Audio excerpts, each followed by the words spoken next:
नमस्कार, आदाब, सत श्री अकाल। आप सभी प्यारे-प्यारे दोस्तों का मेरे अपने इस चैनल लेट्स स्टडी विद साक्षी पर बहुत-बहुत अभिनंदन और स्वागत करती हूँ।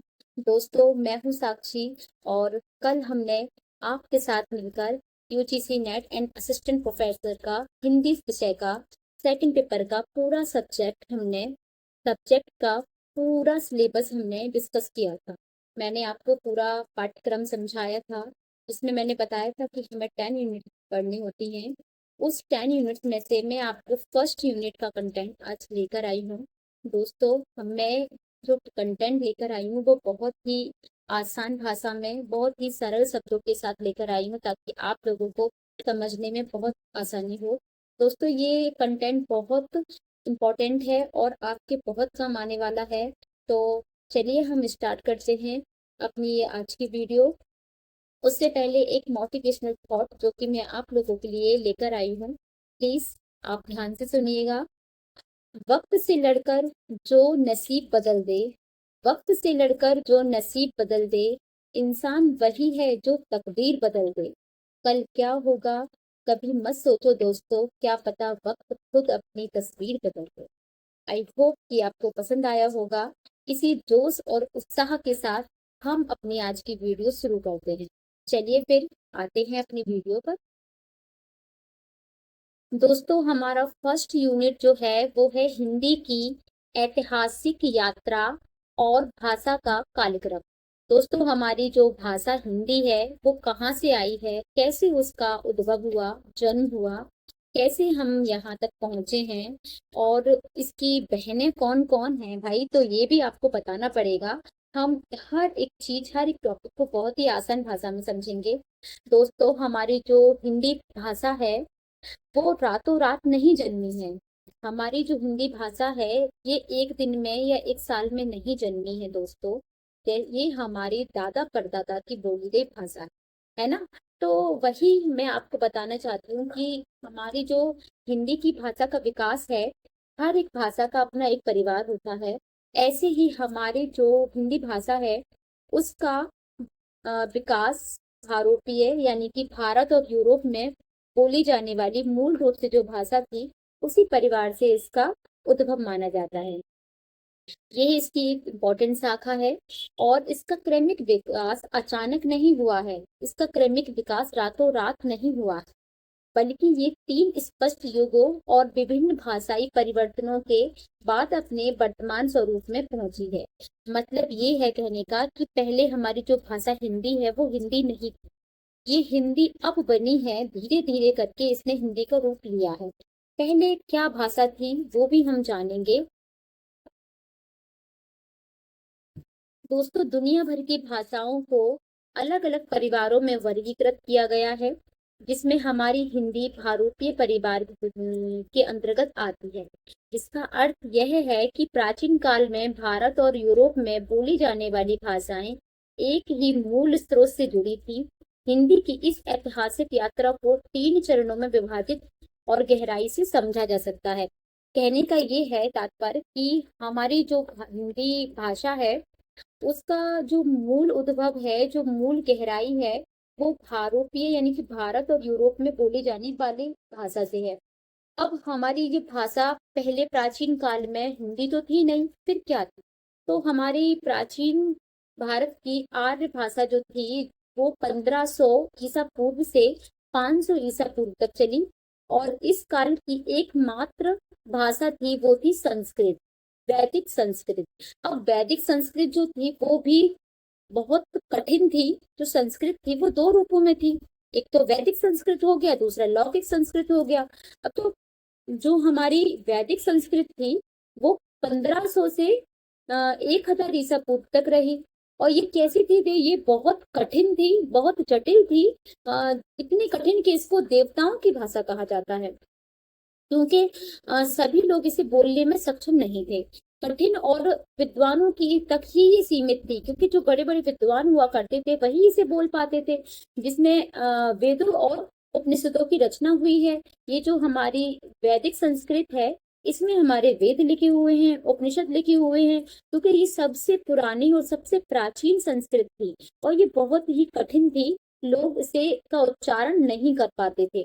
फिर धीरे धीरे हमारी भाषा में परिवर्तन आया और थोड़ा सा जो हमारी वैदिक संस्कृत है वो थोड़ी सी परिवर्तित होकर सरल में बदली है, जिसका नाम हमने रखा है लौकिक। लौकिक संस्कृत, ये संस्कृत पहले वैदिक संस्कृत से थोड़ी सी सरल थी, और ये 1000 से 500 ईसा पूर्व तक ये रही, जो एक लोक व्यवहार के कारण थोड़ी सरल हुई। जैसे कि धीरे धीरे हम बोलना शुरू किया तो कुछ जो शब्द हैं वो उच्चारण से बदल गए। उच्चारण से जब वो शब्द बदले तो उसने थोड़ा सा सरल रूप ले लिया। जब सरल रूप ले लिया तब इसमें हमारी रामायण और महाभारत इसमें लिखी गई।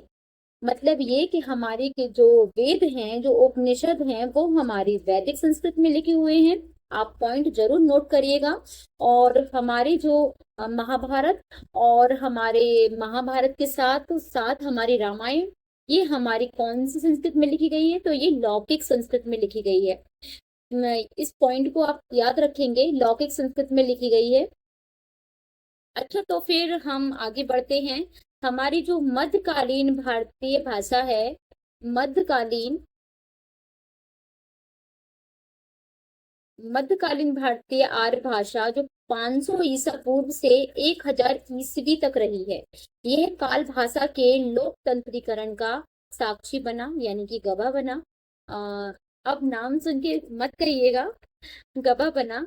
जब लौकिक संस्कृत भी जन सामान्य के लिए भारी होने लगी, मतलब ये कि जब लौकिक संस्कृत भी लोग नहीं बोल पा रहे थे, उन्हें लौकिक संस्कृत भी कठिन लग रही थी, तब तब क्या हुआ? तब आम जनता में अपनी बोलियों का उदय हुआ। मतलब ये है कि जो कठिन शब्द थे वो जब आम जनता नहीं बोल पाती थी तो उसको उच्चारण गलत करती थी। जब उच्चारण गलत करेंगे तो नए शब्दों का जन्म होगा। जब नए शब्दों का जन्म हुआ तब ये बोलियां कहलाई, यानी कि बोलियों का उदय हुआ। सबसे पहली जो आई हमारी परिवर्तित होकर संस्कृत आई, उसका नाम रखा गया पाली भाषा। मतलब ये कि सबसे पहले वैदिक संस्कृत जो बहुत कठिन थी, फिर संस्कृत थोड़ा सा सरल रूप लिया, वो बना हमारी कौन सी संस्कृत? लौकिक संस्कृत।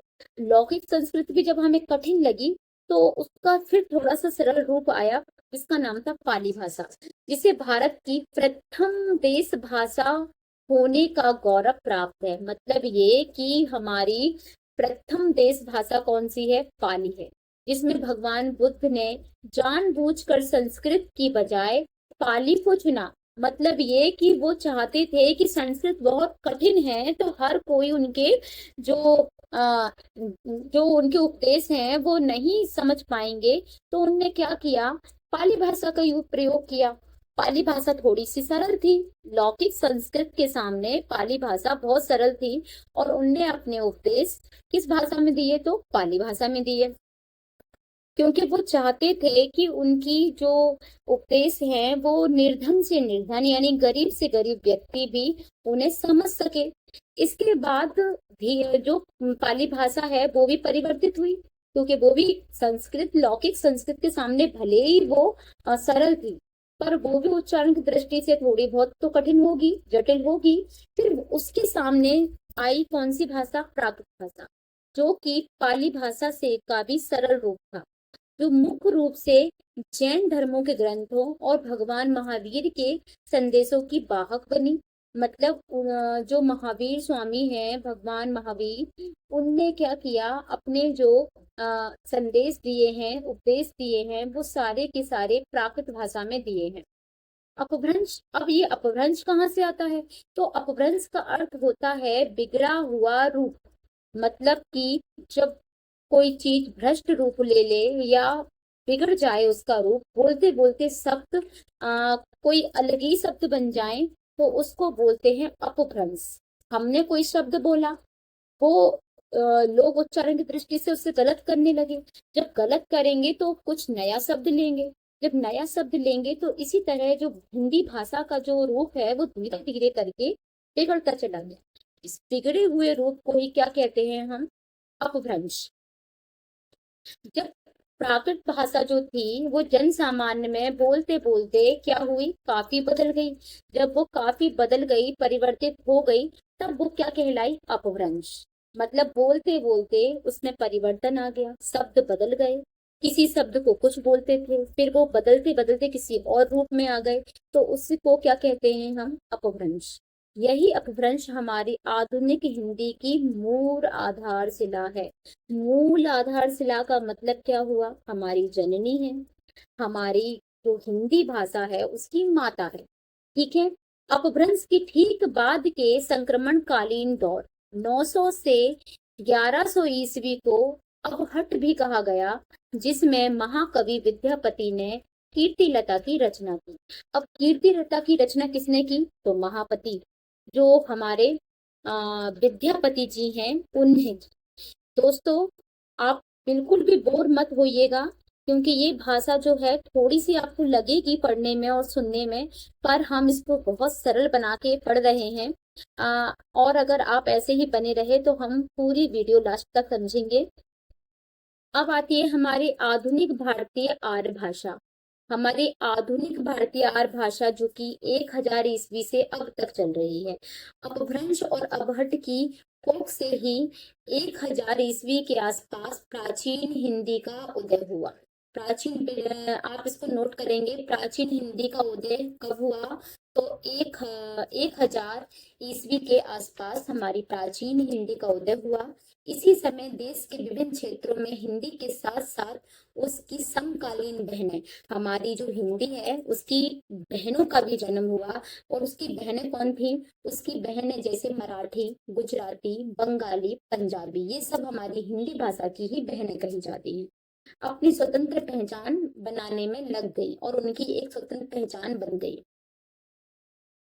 हमारी जो प्राचीन भारतीय हिंदी है इसको हमने 3 भागों में बांटा हुआ है। इस 3 भागों को हम इस चार्ट के फॉर्म में समझेंगे, जो बहुत इजी है और मैंने बहुत अच्छे से बनाया है इसको, ताकि आप लोगों को बहुत जल्दी समझ आ सके। हम समझेंगे दोस्तों इसे। एक तो हम ये समझेंगे कि ऐतिहासिक कालक्रम कब का रहा, निर्धारित समय सीमा क्या है, और सरल पहचान और भाषाई रूप क्या थे। तो प्राचीन भारतीय में जब 1500 ईसा पूर्व से 500 ईसा पूर्व तक हमारी वैदिक संस्कृत रही। ठीक है, वैदिक संस्कृत रही। फिर उसके बाद हमारी लौकिक संस्कृत भी इसी समय रही। वैदिक संस्कृत में हमने अभी पढ़ा था कि वैदिक संस्कृत में क्या क्या लिखे गए, तो हमारे वेद और उपनिषद लिखे गए। लौकिक संस्कृत में क्या लिखा गया? तो लौकिक संस्कृत में हमारा रामायण और महाभारत लिखा गया, है ना। इसके बाद हमारा मध्यकालीन भाषा आर्य भाषा आती है, जिसका जो काल है, जो सन है, वो है 500 ईसा पूर्व से 1000 ईसा। इसमें हमारी पाली भाषा आई। पाली भाषा में बौद्ध जी ने अपने उपदेश दिए हैं, आप सबको पता है ना। बौद्ध जी ने अपने उपदेश दिए हैं, जिसे प्रथम देश भाषा भी कहा गया है। प्राकृत भाषा आई फिर, और प्राकृत भाषा में क्या दिया हुआ है? जैन ग्रंथ लिखा गया है। जैन ग्रंथ किस भाषा में लिखा गया है? तो प्राकृत भाषा में लिखा गया है। और उसके बाद फिर भाषा ने रूप बदल लिया और क्या बन गई? अपभ्रंश। अपभ्रंश बन गई, मतलब आम बोलचाल में विकृत हो गई। हमारे आम बोलचाल में जो शब्दों का प्रयोग होने लगा वही अपभ्रंश कहलाने लगा। इसके बाद हमारा तीसरा जो काल है वो है आधुनिक भारतीय आर्य भाषा। आधुनिक मतलब 1000 ईसा से अब तक जो चल रही है वो है हमारी हिंदी और उसकी समकालीन भाषाएं। जैसे कि हिंदी चल रही है, हिंदी के साथ साथ मराठी, गुजराती, बंगाली, ये भी भाषाएं साथ ही चल रही हैं, जो हमारी हिंदी की बहनें मानी जाती हैं। चलिए आगे बढ़ते हैं। दोस्तों, अपभ्रंश के क्षेत्रीय भेद और आधुनिक उपभाषाएं, इससे यूजीसी नेट में बहुत सारे प्रश्न आते हैं दोस्तों, इसलिए मैंने इस पॉइंट को यहीं पर नोट कर दिया है, ताकि आप इसे कभी ना भूलें। यूजीसी नेट परीक्षा की दृष्टि से अपभ्रंश के क्षेत्रीय भेदों और उनसे विकसित होने वाली आधुनिक उपभाषाओं का मिलान करने वाले बहुत सारे मैचिंग वाले बहुत सारे क्वेश्चन पूछे जाते हैं। अपभ्रंश भाषा संपूर्ण उत्तर भारत में विस्तृत हुई। जो अपभ्रंश भाषा है हमारी, वो संपूर्ण भारत में बोली जाने लगी। तो विभिन्न आंचलों के आधार पर इसके अनेक प्रांतीय स्वरूप भी बनाए गए। वो जो हो इसके प्रांतीय स्वरूप बनाए गए, मतलब अलग अलग प्रांत में अलग अलग भाषा को रख लिया गया।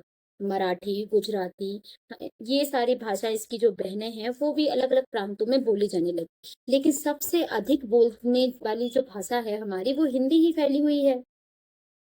इसके बाद हमारी जो विस्तृत व्याख्या और औपचारिक स्पष्टता, जो विस्तृत व्याख्या है और वैचारिक स्पष्टता है, इसको समझना दोस्तों बहुत जरूरी है। इतना जो मैंने कंटेंट बनाया है, ये सारा कंटेंट बहुत हेल्पफुल है दोस्तों, तो इसको ध्यान से समझेंगे हम। अपभ्रंश के भौगोलिक फैलाव को मुख्य रूप से 3 बड़े भेदों से समझ सकते हैं हम, जो कि हमारी परीक्षा के लिए बहुत ज्यादा इम्पोर्टेंट है और रामबाण है। ये मैंने इसमें नोट कर दिया है ताकि ये हमेशा आपको याद रहे। सबसे पहला है हमारा सौर सैनी अपभ्रंश। दोस्तों सौर सैनी अपभ्रंश क्या है?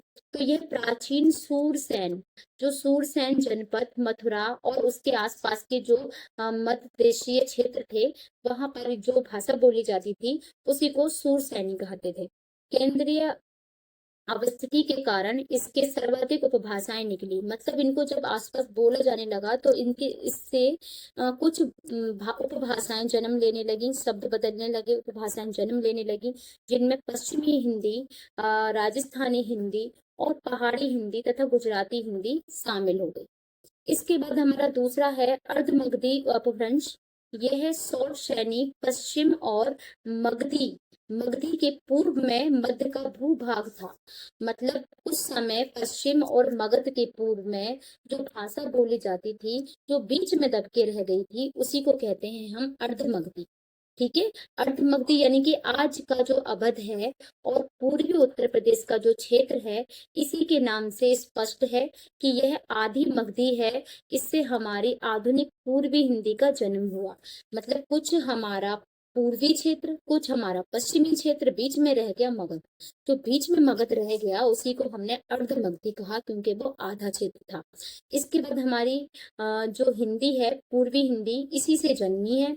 इसके बाद हमारा तीसरा है मगधी अपभ्रंश। यह प्राचीन मगध साम्राज्य वर्तमान बिहार उसके आसपास का पूर्वी क्षेत्र है। इसकी भाषा थी, क्या भाषा थी इसकी? तो हमारे जो बिहार के आसपास बोले जाने वाली भाषा थी वो पूर्वी हिंदी थी। इससे इस हिंदी की महत्वपूर्ण शाखा बिहारी हिंदी तो निकली ही, साथ ही हिंदी की भाषाएं जैसी बांग्ला, उड़िया, असमिया इसी मगधी अपभ्रंश से विकसित हुई। मतलब जो मगधी अपभ्रंश है, इससे उपभाषाएं जन्मी। कौन कौन सी जन्मी? अपभ्रंश से विकसित हुई ना, तो कौन कौन सी जन्मी? बांग्ला जन्मी, उड़िया जन्मी, असमिया जन्मी, है ना, और मगधी जन्मी। इसमें बिहारी हिंदी भी इसी के साथ जन्मी है। आगे बढ़ते हैं। इसके बाद आता है हमारा तीसरा, हिंदी की हमारी 5 उपभाषाएं और 18 बोलियां हैं। मतलब ये हमारी हिंदी अकेली नहीं है, हमारी हिंदी में हमारी हिंदी में 5 उपभाषाएं हैं और 18 बोलियों का एक पूरा का पूरा परिवार है। हर भाषा का एक परिवार होता है, ऐसे हमारी हिंदी भाषा का भी एक परिवार है जिसमें 5 उपभाषाएं हैं और 18 बोलियां हैं। तो विद्यार्थियों को यह स्पष्ट रूप से जानना चाहिए कि भाषा वैज्ञानिक दृष्टि से हिंदी कोई एकल बोली नहीं है। हिंदी क्या है? कोई एक बोली नहीं है। इसमें 5 उपभाषाएं और 18 बोलियां शामिल हैं। ठीक है, अब हम जानेंगे इसकी विस्तृत व्याख्या। वो क्या है? तो हमारी जो पश्चिमी हिंदी है, इसके अंतर्गत कुल 5 बोली आती हैं। हमारी पश्चिमी हिंदी के अंतर्गत 5 बोली आती हैं, जिसमें इसमें सर्वाधिक महत्वपूर्ण बोली कौन सी है? खड़ी बोली। हमारी पश्चिमी हिंदी में कितनी बोलियां आती हैं? 5 बोलियां आती हैं दोस्तों, जिसमें खड़ी बोली सबसे महत्वपूर्ण है, जिसे भाषा वैज्ञानिक रूप से कौरवी भी कहते हैं। अब क्वेश्चन बनेगा, कौरवी किस बोली को कहते हैं? तो हमारी खड़ी बोली को। ध्यान रहे यह कौरवी नाम से भी बहुत प्रसिद्ध है, जो कि कहा किसने है? तो राहुल संकृत्यानंद ने इसको क्या कहा है? कौरवी कहा है। ये बात आप पॉइंट डालकर इसे नोट करेंगे कि कौरवी, खड़ी बोली को कौरवी किसने कहा है? तो राहुल संकृत्यानंद ने कहा है। आज हम पुस्तकों और समाचार पत्रों में जिस मानक हिंदी का प्रयोग करते हैं, जो समाचार पत्रों में जो हिंदी लिखी रहती है, वह इसी खड़ी बोली का परिष्कृत रूप है। मतलब हमारी जो खड़ी बोली है, जो कौरवी हिंदी है, हम समाचार पत्रों में जो पढ़ते हैं, जो हमारा हिंदी का मानक रूप है, वो इसी का क्या है, इसी का एक रूप है। इसके अतिरिक्त कृष्ण काव्य की सिरमौर भाषा ब्रज भाषा, जो ब्रज भाषा है वो बुंदेलखंड की बुंदेली, कन्नौजी की हरियाणा की हरियाणवी, इसे लोक भाषा में बांगरू भी कहा जाता है, इसी के हिस्से हैं। मतलब जो बुंदेलखंड में जन्मी है वो बुंदेली है, और कन्नौजी और हरियाणा में जन्मी हरियाणवी है, और लोक भाषा में भी इसको क्या कहा जाता है, तो इसे बांगरू भी कहा जाता है। दोस्तों, अब हमने पश्चिमी हिंदी पढ़ ली, अब हम पढ़ते हैं पूर्वी हिंदी। हमारी जो पूर्वी हिंदी है, तो इसके अंतर्गत हमारी 3 बोलियां आती हैं। इसे याद करना बहुत सरल है, और बहुत ही छोटी सी प्यारी सी ट्रिक है, जिसका हम पढ़ते ही रहते हैं। इसको हमने रखा हुआ है, मैंने बहुत छोटी सी ट्रिक बनाई है। ABC, यहाँ ए से का मतलब है अवधि, और बी का मतलब हमारा, बी से तात्पर्य है हमारा बघेली, और हमारा सी से तात्पर्य है छत्तीसगढ़ी। दोस्तों, ये याद रखना कि हमारे मलिक मोहम्मद जायसी की पद्मावत और गोस्वामी तुलसीदास का जो उन्होंने अपना रामचरितमानस जो लिखा है, वो अवधी भाषा में लिखा हुआ है। याद रखना दोस्तों। अब हमारी आती है राजस्थानी हिंदी। हमने पूर्वी हिंदी जान ली, पश्चिमी हिंदी जान ली, अब आते हैं हम राजस्थानी हिंदी पर। इसमें भौगोलिक दिशाओं के आधार पर 4 प्रमुख बोलियां हैं। पश्चिमी राजस्थान में मारवाड़ी, पूर्वी राजस्थान में जयपुरी, जिसका अन्य स्थानीय नाम ढूंढारी है, उत्तरी राजस्थान में मेवाती, और दक्षिणी राजस्थान में मालवा पठार से सटी हुई मालवी बोली है। दोस्तों, ये यहाँ अलग अलग क्षेत्रों में हमारी हिंदी की दो अलग अलग नाम से जाना जाता है, और अलग अलग नाम से ही उनकी भाषा में विविधता है। थोड़ा थोड़ा सब में फर्क है। आगे बढ़ेंगे। हमारी है बिहारी हिंदी। बिहारी हिंदी के अंतर्गत हमारी 3 बोलियां आती हैं, जिसमें भोजपुरी। इसके बाद हमारी जो बिहारी हिंदी है, इसके अंतर्गत 3 बोलियां आती हैं, अभी मैंने बताया आपको। इसमें भोजपुरी, मगही और मैथिली। मैथिली जो है, परीक्षा के दृष्टिकोण से बहुत ज्यादा इम्पोर्टेंट है। क्यों है? क्योंकि मैथिली जो हिंदी की एकमात्र ऐसी बोली है, जिसे संविधान में संशोधन के माध्यम से बताया गया है, जो हमारे संविधान में इसको भाषा का दर्जा प्राप्त है। ये एक ऐसी बोली है, इसलिए ये बहुत महत्वपूर्ण है दोस्तों। फिर आते हैं हम भारतीय संविधान की 8वीं अनुसूची में स्वतंत्र भारत के रूप में शामिल किया गया है। किसे शामिल किया गया है? मैथिली को। संवैधानिक रूप से अभी भी बोलियों के स्तर पर ही है। पहाड़ी हिंदी में इसके अंतर्गत हिमालयी अंचल, विशेषकर उत्तराखंड की 2 प्रमुख बोलियां कुमाऊनी और गढ़वाली है आती है। आगे बढ़ते हैं। अब हम जानते हैं, हमने जो अपनी 5 उपभाषाएं पढ़ी हैं, इन 5 उपभाषाओं में कौन कौन सी बोलियां आती हैं, इनको हम अच्छे से समझेंगे।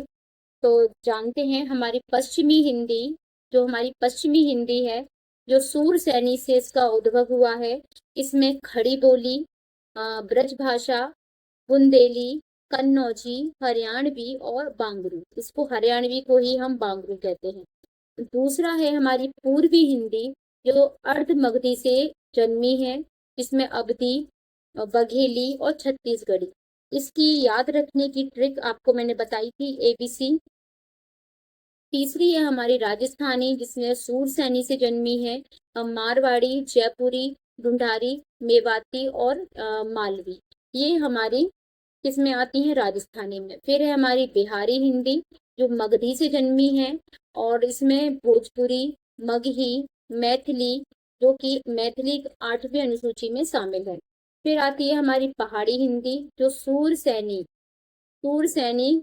खस से जन्मी है, जिसमें कुमाऊनी और गढ़वाली आती है। इस वेरी वेरी इंपॉर्टेंट, यहाँ से क्वेश्चन बनता ही बनता है। आप पेन और कॉपी लेकर इस पर जरूर ध्यान से इसको नोट करें, क्योंकि ये बहुत इंपॉर्टेंट है। इसके बाद आता है हमारा हिंदी की भाषिक संरचना एवं व्याकरणिक व्यवस्था।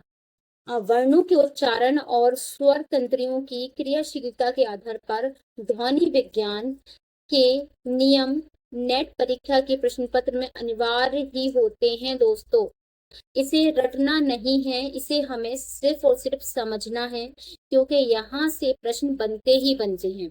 तो हम आगे बढ़ते हैं।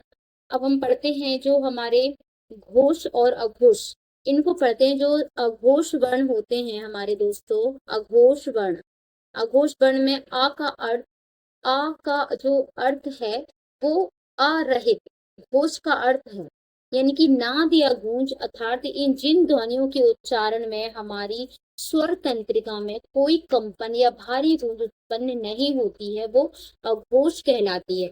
जब से हम कोई भी शब्द बोलते हैं, उच्चारण करते हैं, और उसमें हवा कैसी होती है, कम होती है, और हमारे मुख से बोले जाने वाली जो ध्वनि होती है उसमें कंपन कैसा होता है, होता ही नहीं है। उसमें आवाज कैसी निकलती है, कम ध्वनि निकलती है, आवाज कम होती है, हवा कम निकलती है, और कंपन नहीं होता है। तो हम इसको क्या कहते हैं, इसे हम अघोष वर्ण कहते हैं। इसके अंतर्गत प्रत्येक वर्ग का पहला और दूसरा अक्षर आता है। प्रत्येक वर्ग, आपने वर्णमाला पढ़ी होगी, तो वर्णमाला में आप जानते हो कि हमारे का से लेके माँ तक 25 वर्ण होते हैं, जिनको हम स्पर्श व्यंजन कहते हैं। इन्हीं में से हमारा जो हर एक वर्ण होता है, हर एक वर्ग होता है जिसमें 5 वर्ण होते हैं, जैसे का वर्ग, चा वर्ग, टा वर्ग। ऐसे ही हमारा जो पहला वर्ग है का वर्ग, पहला वर्ग है हमारा का वर्ग, इसमें पहला अक्षर और दूसरा अक्षर आता है। जैसे कि का वर्ग में का और खा आएगा, चा वर्ग में चा और छा आएगा, ऐसे ही टा वर्ग में टा और ठा आएगा। और इसके साथ ही तीनों प्रकार के ऊष्म व्यंजन आप जानते हो क्या, उन कौन से होते हैं, स स श हा, इसके अंतर्गत शामिल होते हैं। दोस्तों हमने अघोष पढ़ लिया। अघोष में क्या पढ़ा हमने कि जब हमारी जो तंत्रिका, स्वर तंत्रिकाएं हैं, उनमें कंपन नहीं होता है, इसमें हवा बोलते वक्त उच्चारण में हवा कम निकलती है, तो उसे हम अघोष बोलते हैं। जिसमें हमारे प्रत्येक वर्ग का पहला और दूसरा अक्षर शामिल होता है। दूसरा है हमारा सघोष या फिर या घोष वर्ण, जिसमें सा का अर्थ है सहित, यानी कि सा का अर्थ है सहित। इसमें उसमें हमें आ की जो ध्वनि थी वो रहित थी, इसमें क्या है, सहित है। अर्थात गूंज के साथ जिन वर्णों के उच्चारण करते समय वायु घर्षण गले में एक भारी कंपन या गूंज पैदा होती है, वे सघोष कहलाते हैं। जैसे कि हम कुछ वर्ण जब बोलते हैं तो उच्चारण में हमारे गले से जो ध्वनि है, जो आवाज है, वो तेज निकलती है, तो कंपन ज्यादा होगा। हवा कैसी निकलेगी, ज्यादा निकलेगी। तो जब हवा ज्यादा निकलेगी तो उसको हम क्या कहते हैं, सघोष। इसके अंतर्गत प्रत्येक वर्ग का तीसरा, चौथा और पांचवा, प्रत्येक वर्ग जैसे हमारे का वर्ग, इसका तीसरा, चौथा और पांचवा अक्षर आता है। जैसे कि हमारे का वर्ग में का, गा, घा और ड़ा, और चा वर्ग में जा, झा और वहाँ आदि आएंगे। साथ ही हिंदी के सभी 11 स्वर वर्ण, आप जानते ही हैं कि हमारी हिंदी में कितने स्वर हैं, 11 स्वर हैं। जैसे आ से लेके ओ तक कैसे होते हैं, सारे के सारे सघोष होते हैं। हमारी हिंदी के जितने भी स्वर हैं वो सारे के सारे कैसे हैं, सघोष होते हैं। सबसे महत्वपूर्ण बात जो परीक्षा में फंसती है दोस्तों, वो क्या है, वो वह यह है कि अंतस्थ व्यंजन जानते हैं ना, यारा लावा, ये क्या है, अंतस्थ व्यंजन। अंतस्थ व्यंजन और ऊष्म व्यंजन का हा कैसा है, सघोष के अंतर्गत ही आता है। मतलब हमारा जो हा है वो कैसे है, वो सघोष में आता है। जबकि सा आता है किसमें, अघोष में। ठीक है, इसको हमने समझ लिया, बहुत अच्छे से समझ लिया। आई होप कि आपको समझ आ गया है और आपको ये याद रहेगा। दोस्तों अब जानते हैं हम राजभाषा अधिनियम एवं संवैधानिक प्रावधान। हमारी जो राजभाषा है वो आप सभी को पता है, हमारी राजभाषा हिंदी है। राजभाषा का मतलब होता क्या है, तो कामकाज की भाषा, जो सरकारी कार्यालयों में जो कामकाज होता है उसकी भाषा को हम क्या कहते हैं, राजभाषा। भारतीय संविधान के भाग 17 में अनुच्छेद 343 से 349 तक राजभाषा नीति का विस्तृत उल्लेख है।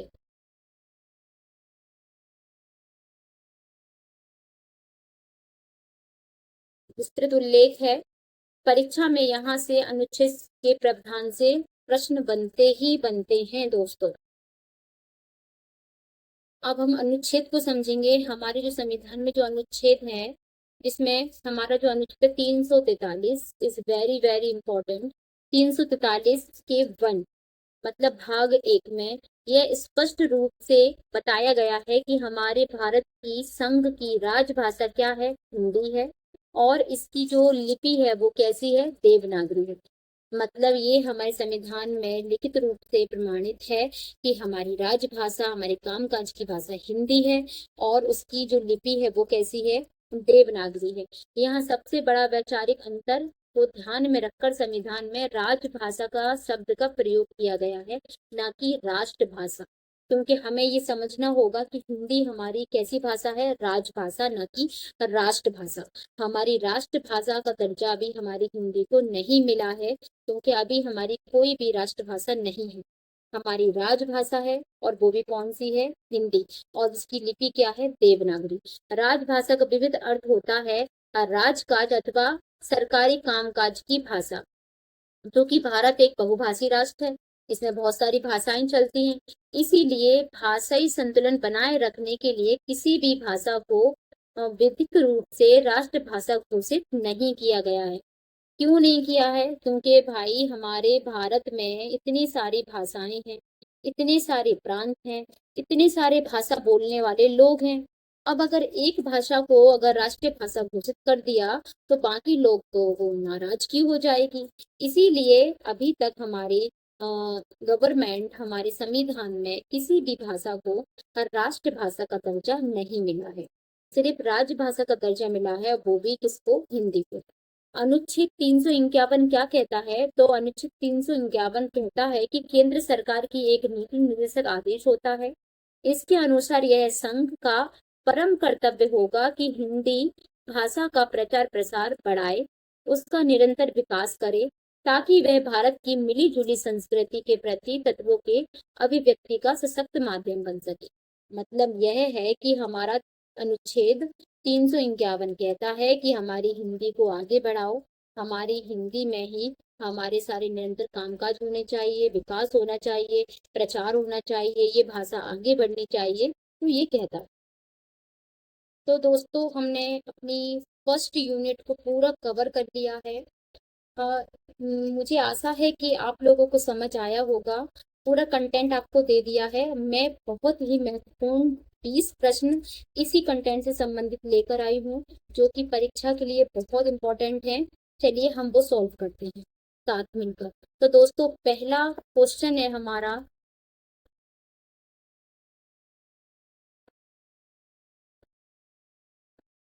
पहला क्वेश्चन है, हिंदी भाषा का उद्भव किस भाषा हिंदी भाषा का उद्भव किस भाषा परिवार से माना जाता है? दोस्तों अभी अभी हमने ऊपर पढ़ा था ना, किस भाषा से, तो भारूपीय परिवार से। किससे? भारूपीय परिवार से। हमारा बी आंसर राइट हो जाएगा। कैसा हो जाएगा? बी आंसर हमारा राइट हो जाएगा। आगे बढ़ते हैं, दूसरा क्वेश्चन देखते हैं हम। हमारा दूसरा क्वेश्चन है, लौकिक संस्कृत की समय सीमा निम्नलिखित में से क्या मानी जाती है? लौकिक संस्कृत हमने अभी ऊपर पढ़ा था दोस्तों। लौकिक संस्कृत, इसकी समय सीमा क्या थी?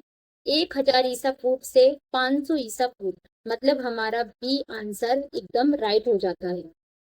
आगे हमारा तीसरा क्वेश्चन है, भगवान बुद्ध के उपदेशों की मुख्य भाषा क्या थी, जिसे प्रथम देश की भाषा भी कहा जाता है? दोस्तों ये क्वेश्चन हमने अभी अभी पढ़ा था। हमारा क्या है इसका आंसर? पाली। पाली हमारी क्या है? पाली हमारी देश की प्रथम भाषा मानी जाती है। और भगवान बुद्ध ने अपने जो उपदेश दिए हैं वो किसमें दिए हैं? पाली में। फोर्थ क्वेश्चन पर आ गए हैं हम। हमारा फोर्थ क्वेश्चन है, अवहट भाषा से क्या तात्पर्य है? तो अवहट भाषा से क्या तात्पर्य है हमारा? पढ़ेंगे हम। प्राकृतकालीन भाषा, वैदिक संस्कृत, तो हमारा है अपभ्रंश का परवर्ती या संक्रमणकालीन रूप। हमारा सी ऑप्शन बिल्कुल करेक्ट है दोस्तों। आगे बढ़ते हैं। फिफ्थ क्वेश्चन है हमारा, विद्यापति कृत कीर्तिलता की रचना किस भाषा में हुई है? किस भाषा में हुई है? तो अबहट, अबहट में हुई है। अबहट यानी कि अपभ्रंश। नेक्स्ट क्वेश्चन है सिक्स, पूर्वी हिंदी उपभाषा का विकास किस अपभ्रंश से हुआ है? पूर्वी हिंदी, अभी अभी हमने पढ़ा था पूर्वी हिंदी किस भाषा से हुआ है?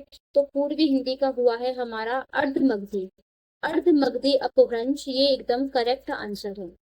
हमारा सेवन क्वेश्चन है, खड़ी बोली का दूसरा नाम क्या है जिसे राहुल संकीर्तन ने भी स्वीकारा है? इसको समझेंगे। तो दोस्तों इसका आंसर क्या होना चाहिए बताइए जरा, आपको बताना है अब ये। हाँ, तो इसका आंसर हो जाएगा दोस्तों बी, कॉर्बी। तो ये फर्स्ट यूनिट अच्छे से समझ आया होगा, और आपको ये पीडीएफ भी आपको मिल जाएगी दोस्तों मेरे टेलीग्राम चैनल पर, जिसका लिंक मैं डिस्क्रिप्शन में डाल दूंगी। मुझे लगता है कि अगर आपको कोई भी सवाल हो, अगर आपको कोई किसी चीज का आंसर आपको नहीं आ रहा हो, कुछ भी समझ में नहीं आ रहा हो, तो प्लीज आप मुझे कमेंट में बताइए। मैं उस चीज को और अच्छे से डिस्कस करेंगे आपसे, और सटीक आंसर बताने की पूरी कोशिश करूंगी। दोस्तों ये थी हमारी आज की फर्स्ट यूनिट, जो मैंने आपको समझाने की पूरी कोशिश की है। बाकी मुझे आपके साथ और आपके प्यार की बहुत ज़्यादा ज़रूरत है। अगर वीडियो हेल्पफुल हुई है, आपको पसंद आई है, तो प्लीज़ इस वीडियो को लाइक करें और अपने दोस्तों के साथ शेयर करें, ताकि उन्हें भी ये कंटेंट मिले और उनकी भी हेल्प हो सके। और चैनल को सब्सक्राइब कर लीजिए अगर आपने चैनल को अभी तक सब्सक्राइब नहीं किया है। बेल आइकन प्रेस कर दीजिए। मिलते हैं अगली वीडियो में। हम इकाई 2 के साथ अगली वीडियो में आएंगे। तब तक के लिए अपना ध्यान रखिए, अपना ख्याल रखिए। बाय। मिलते हैं नेक्स्ट वीडियो में।